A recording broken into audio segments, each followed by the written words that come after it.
The Washington Post reported this week that a firm owned by the nephew of Pennsylvania Congressman John Murtha received millions of dollars in no-bid contracts last year from the Pentagon.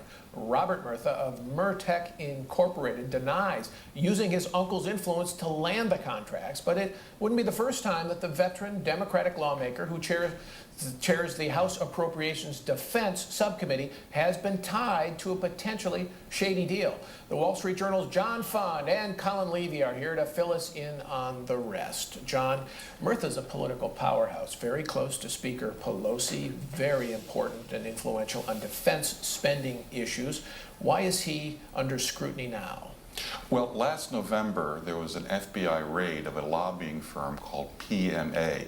PMA was founded by a former Murtha staffer, Paul Magliosetti, and in his activities, Magliosetti funneled millions and millions of dollars in campaign contributions to various members of Congress. And the contributions seemed to be timed about the time the earmarks are sent out. So he would send the contributions often in March when earmark requests are made, and sure enough, earmarks would come flowing back to him. Out of Murtha's subcommittee, $100 million in earmarks, pork barrel projects, went to PMA clients. Now, PMA is now out of business, right? And under investigation. All right, and as well as the relationship between this firm and various members of Congress, including Congressman Murtha. But there's been no indictment or anything like that so far. It's just we know it's under investigation. Right? Yes, but not in Congress. Congressman Jeff Flake from Arizona keeps trying to raise this issue, keeps putting up a privileged resolution demanding an ethics investigation. He gets voted down all the time. There'll be another vote scheduled on another request by Flake next week. Colin, you've been following that debate on Capitol Hill. Is Flake getting any traction at all on this on his effort here, or the Democrats just don't want to go there? Well, he's starting to get a little bit of traction, and the reason is that a lot of the young freshman Democrats in the House actually got elected on ethics platforms, and they're finding it, increasingly difficult to oppose a probe of one of their own now under investigation. So this is a situation where Nancy Pelosi has been actively trying to protect Mr. Murtha. She even recently called in the former top Democrat on the House Ethics Committee, who's California's Howard Berman, to brief young Democrats on why they should continue to oppose this.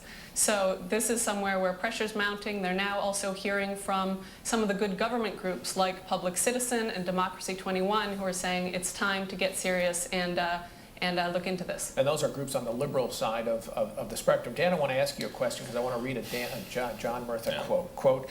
If I'm corrupt, it's because I take care of my district. My job as a member of Congress is to make sure that we take care of what we see is necessary, not the bureaucrats who are unelected over there in whatever White House, whether it's Republican or Democrat, unquote.